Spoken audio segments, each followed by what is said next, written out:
The entire history of Florence can be summed up in Piazza della Signora. It was the beating heart of the city, the scene of popular gatherings, revolution, tortures, and sumptuous festivals.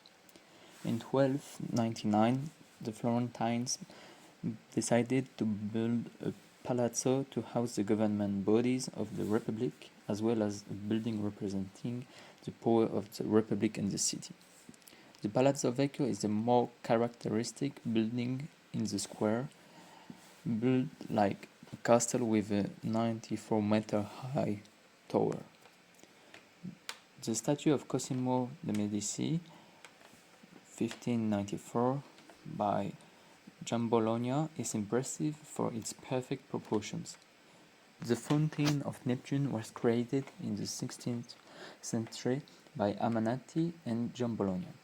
For the first time, nudity took to the streets. Although the wall is harmonious and visible from all the streets leading to the square, at the time it was considered very mediocre. Michelangelo's David is a marble copy, and its dimensions are reduced. The original is on display at the Galleria dell'Accademia. The Loggia dei Lanzi is home to several statues of major outdoor interest. On either side of the entrance to the loggia are two lions, the one of the right being an antique original and the one of the left a copy. The piazza is particularly pleasant in the evening with its lively atmosphere and the lights playing on the yellow stone.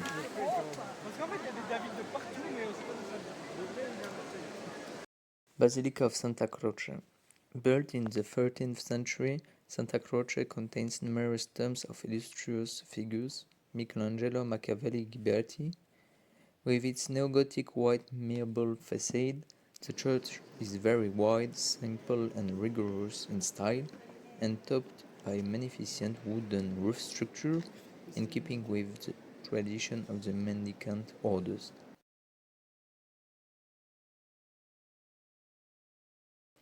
There are numerous marble tombstones on the floor, housing the graves of some of Italy's greatest artists. The altar in the main choir features a large polyptych depicting the Virgin Mary and a huge crucifix. Outside, Brunelleschi's Pazzi Chapel overlooks a 14th century cloister that opened onto a second cloister with a central hall. The Museo di San Marco is a former monastery in Florence, now a museum housing numerous religious objects and frescoes by the monks and Fra Angelico. Fra Angelico, whose real name was Guidolino di Pietro, began painting in the monastery around 1330, using his art to express his faith away from the outside world. The result is a work that is rather sober but full of light and bliss. His angels are remarkable for their lightness. Pope John Paul II canonized him in 1984 as the patron saint of artists. On the ground floor, the convent cloister and refectory are decorated with 16th century murals depicting the life of Christ. Upstairs, each cell is decorated by Fra Angelico and his pupils. It may seem disturbing, but more than half of the performances depict the same scene and are virtually identical, apart from a few details. Standing on a hill just outside the town, the Carthusian monastery of Galuzzo was founded in the 13th century and was first home to Carthusian monks and later Cistercian. It was in the flats of this Carthusian monastery that Napoleon Bonaparte held Pope Pius VI prisoner in 1798.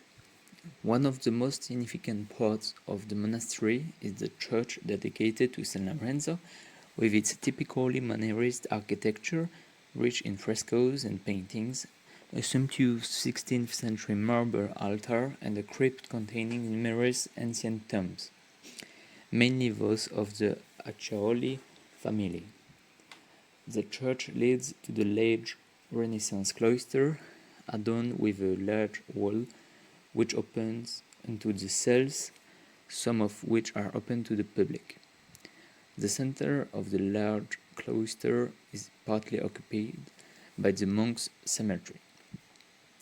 The number of tombs here, always anonymous, is strictly the same as the number of cells, with a new death moving the remains of a previous death to a common grave.